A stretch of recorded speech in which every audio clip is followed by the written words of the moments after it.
कार्तिक मास के कृष्ण पक्ष की एकादशी को रमा एकादशी कहते हैं। रमा एकादशी का व्रत 17 अक्टूबर 2025 शुक्रवार को रखा जाएगा। एकादशी तिथि आरंभ 16 अक्टूबर 2025 बृहस्पतिवार सुबह 10:35 से शुरू हो जाएगी और एकादशी का समापन 17 अक्टूबर 2025 शुक्रवार सुबह 11:12 पर होगा। व्रत का पारण 18 अक्टूबर 2025 शनिवार को सुबह 6:24 से 8:41 तक होगा। एकादशी व्रत की पूजा के लिए सबसे पहले भगवान विष्णु का पंचामृत से अभिषेक करें। इसके बाद भगवान को पीला चंदन, अक्षत, मौली, फल, फूल, मेवा, तुलसी दल, नैवेद्य आदि अर्पित करें। फिर माँ लक्ष्मी की भी विधि विधान से पूजा करें। अब धूप दीप प्रज्वलित कर रमा एकादशी की व्रत की कथा सुने और सुनाएं। कथा सुनने मात्र से ही पुण्य की प्राप्ति होती है। रमा एकादशी व्रत की कथा। युधिष्ठिर ने पूछा, जनार्दन, मुझ पर आपका स्नेह है, अतः कृपा करके बताइए कि कार्तिक के कृष्ण पक्ष में कौन सी एकादशी होती है। भगवान श्री कृष्ण बोले, राजन, कार्तिक के कृष्ण पक्ष में रमा नाम से विख्यात और परम कल्याणमयी एकादशी होती है। ये परम उत्तम है और बड़े बड़े पापों को हरने वाली है। पूर्व काल में मुचुकुंद नाम से विख्यात एक राजा हो चुके, जो भगवान श्री विष्णु के भक्त और सत्य प्रतिज्ञ थे। अपने राज्य पर निष्कंटक शासन करने वाले उन राजा के यहाँ नदियों में श्रेष्ठ चंद्रभागा कन्या के रूप में उत्पन्न हुई। राजा ने चंद्रसेन कुमार शोभन के साथ उसका विवाह कर दिया। एक बार शोभन दशमी के दिन अपने ससुर के घर आए और उसी दिन समूचे नगर में पूर्व ढिढोरा पिटवाया गया कि एकादशी के दिन कोई भी भोजन न करे। इसे सुनकर शोभन ने अपनी पत्नी चंद्रभागा से कहा, प्रिय, अब मुझे इस समय क्या करना चाहिए, इसकी शिक्षा दो। चंद्रभागा बोली, प्रभु, मेरे पिता के घर पर एकादशी के दिन मनुष्य तो क्या, कोई पालतू पशु आदि भी भोजन नहीं कर सकते। प्राणनाथ, यदि आप भोजन करेंगे तो आपकी बड़ी निंदा होगी। इस प्रकार मन में विचार करके अपने चित्त को दृढ़ कर लीजिए। शोभन ने कहा, प्रिय, तुम्हारा कहना सत्य है, मैं भी उपवास करूँगा। देव का जैसा विधान है वैसा ही करूँगा।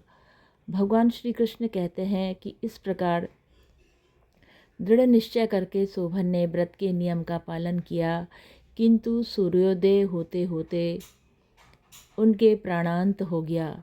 राजा मुकुंदचंद ने शोभन का राजोचित दाह संस्कार किया। चंद्रभागा भी अपने पति का पारलौकिक कर्म करके पिता के घर ही रहने लगी। नृपश्रेष्ठ, उधर शोभन इस व्रत के प्रभाव से मंदरांचल शिखर पर बसे हुए परम रमणीय देवपुर को प्राप्त हुए। यहाँ शोभन द्वितीय कुबेर की भांति शोभा पाने लगे। एक बार राजा मुचुकुंद के नगरवासी विख्यात ब्राह्मण सोम शर्मा तीर्थ यात्रा के प्रसंग में घूमते हुए मंदरांचल पर्वत पर गए, जहाँ उन्हें शोभन दिखाई दिए। राजा के दामाद को पहचानकर वे उनके समीप गए। शोभन भी उस समय द्विजश्रेष्ठ सोम शर्मा को आया हुआ देखकर शीघ्र ही आसन से उठ खड़े हुए और उन्हें प्रणाम किया। फिर क्रमशः अपने ससुर राजा मुचुकुंद, प्रिय पत्नी चंद्रभागा और समस्त नगर का कुशल क्षेम पूछी। सोम शर्मा ने कहा, राजन, वहाँ सब कुशल है। आश्चर्य है, ऐसा सुंदर विचित्र नगर तो कहीं किसी ने भी नहीं देखा होगा। बताओ तो सही, आपको इस नगर की प्राप्ति कैसे हुई। शोभन बोले, कार्तिक के कृष्ण पक्ष में जो रमा नाम की एकादशी होती है, उसी का व्रत करने से मुझे ऐसे नगर की प्राप्ति हुई है। ब्राह्मण, मैंने श्रद्धाहीन होकर इस उत्तम व्रत का अनुष्ठान किया था, इसलिए मैं ऐसा मानता हूँ कि ये नगर स्थायी नहीं है। आप मुचुकुंद की सुंदर कन्या चंद्रभागा से ये सारा वृतांत कहिएगा। शोभन की बात सुनकर ब्राह्मण मुचुकुंदपुर में गए और वहाँ चंद्रभागा के सामने उन्होंने सारा वृतांत कह सुनाया। शोभन शर्मा बोले, शुभे, मैंने तुम्हारे पति को प्रत्यक्ष देखा, इंद्रपुरी के समान उनके नगर का भी अवलोकन किया, किंतु ये नगर अस्थिर है, तुम उसको स्थिर बनाओ। चंद्रभागा ने कहा, ब्रह्मर्षि, मेरे मन में पति के दर्शन की लालसा लगी हुई है, आप मुझे वहाँ ले चलिए। मैं अपने व्रत से के पुण्य से उस नगर को स्थिर बनाऊंगी।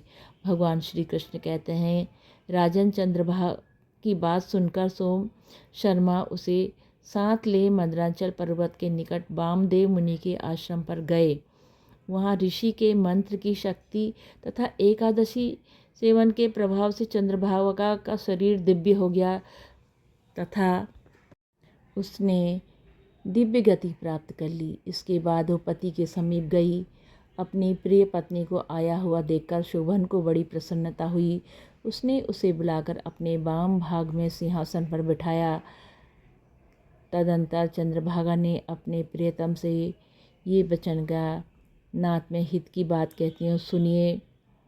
आज तक मेरे द्वारा किए हुए एकादशी व्रत से जो पुण्य संचित हुआ है, उसके प्रभाव से ये नगर कल्प के अंत तक स्थिर रहेगा तथा सब प्रकार के मनोवांछित वैभव से समृद्धशाली रहेगा।